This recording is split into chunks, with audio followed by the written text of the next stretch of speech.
നന്ദിനി താൻ നോക്കുന്നുണ്ടല്ലോ അല്ലേ? ആ ഉണ്ട് സർ.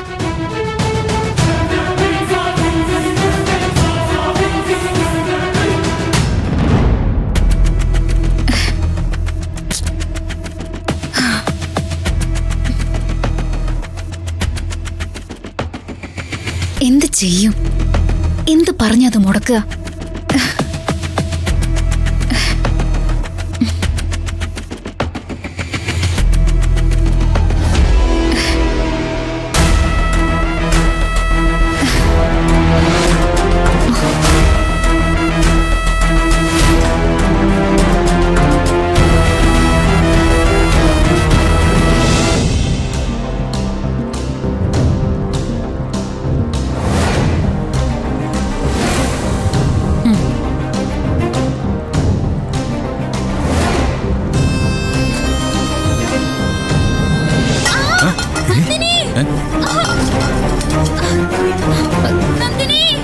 എന്താ നോക്കാം?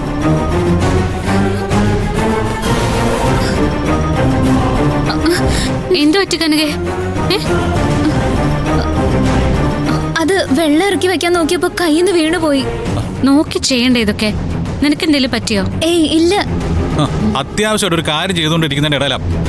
നന്ദിനി താ വന്നേ. സർ ഞാനിതൊന്ന് തുടച്ചിട്ട് അങ്ങോട്ട് വരാം. അതെ അത് ഇവര് തുടച്ചോളും.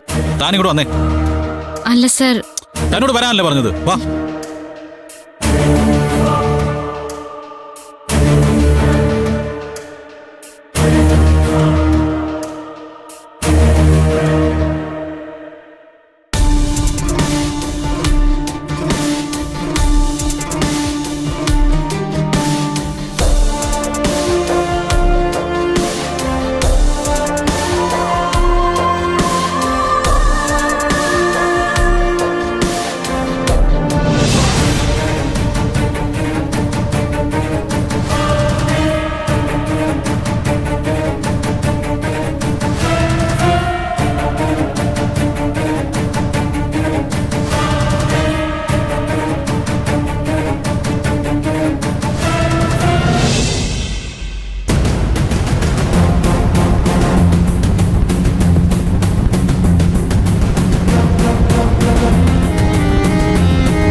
നന്ദിനി അടുക്കളയിലേക്കൊന്ന് വരുമോ? എന്താ?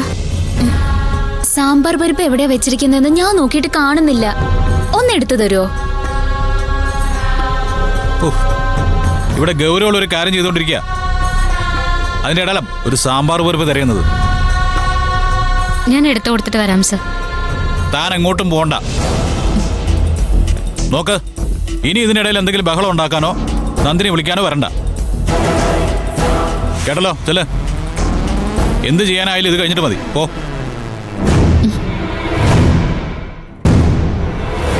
ഒരു വിവരമില്ലാതായ എന്താ ചെയ്യാ?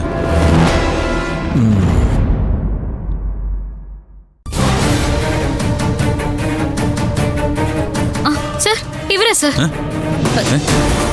ഇവര് തന്നെയാന്ന് തോന്നുന്നു സർ. എവിടെ?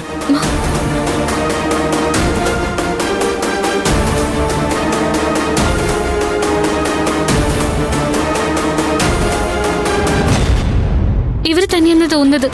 താനൊന്ന് ശരിക്കും നോക്കിയേ.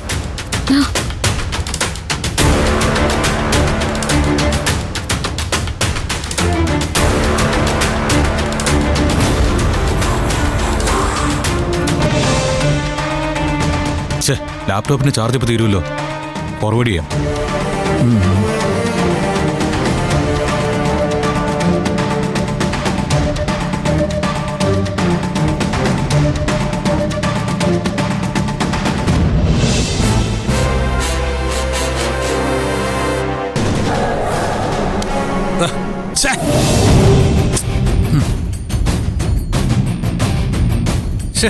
എല്ലാത്തിനും കാരണം പെണ്ണുപിള്ളയാ.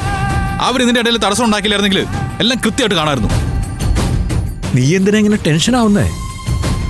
ഫുട്ടേജ് നമ്മുടെ കയ്യിലുണ്ടല്ലോ. എവിടെ മോല കാണേണ്ടതെന്നും നമുക്കറിയാം. നീ അത് ചാർജ് ചെയ്യാൻ നോക്ക്. ഓക്കെ അച്ഛാ. ഇനി ഇത് കാണുമ്പോ നമ്മൾ മാത്രം പോരാ, ഞങ്ങൾ റിസോർട്ടിൽ പോയതിന്റെ പേരിൽ പ്രശ്നം ഉണ്ടാക്കിയ പത്മ മേഡവും കൂടി ഉണ്ടാവണം.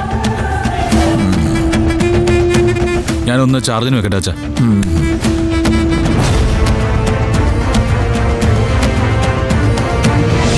സർ, ഇനി ഇതിന്റെ പേരിൽ എന്തെങ്കിലും പ്രശ്നം ഉണ്ടാവോ? മോളെ, ഒരു തവണയല്ല 2 തവണയാ നിന്നെ തട്ടിക്കൊണ്ടുപോവാനും കൊല്ലാനും ശ്രമിച്ചത്. അതിന്റെ പേരിൽ അത് ആരായാലും അത് അറിഞ്ഞേ പറ്റൂ. മോള് ചെല്ല്.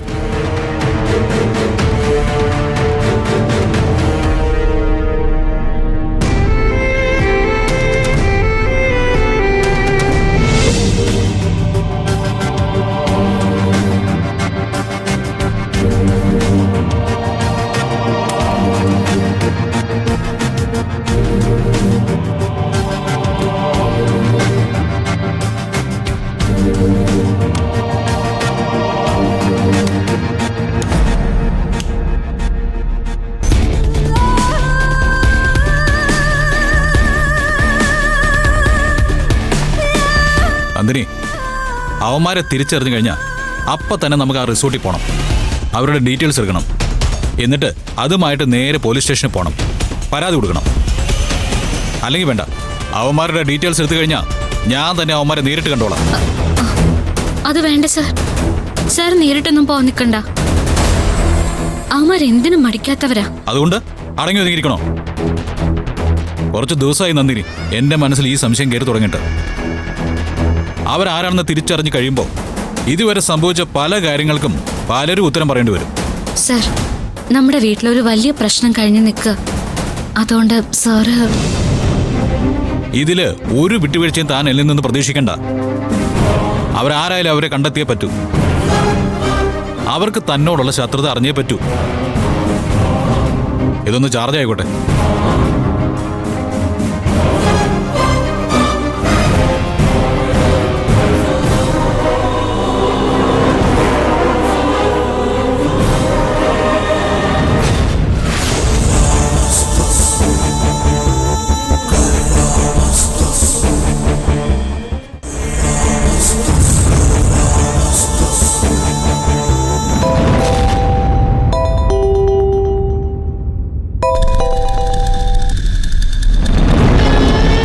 കനകെ, എന്തായി? ഞാൻ ഒരുപാട് ശ്രമിച്ചു മാഡം. പക്ഷെ അവസാനം സൂര്യ സാർ എന്നെ വഴക്ക് പറഞ്ഞു ഓടിച്ചു. ഒരു കാര്യം ഏൽപ്പിച്ച അത് നേരെ ചൊവ്വേ ചെയ്യാൻ അറിയില്ലേ നിനക്ക്? മാഡം, അവിടെ അത് കാണുന്നില്ല.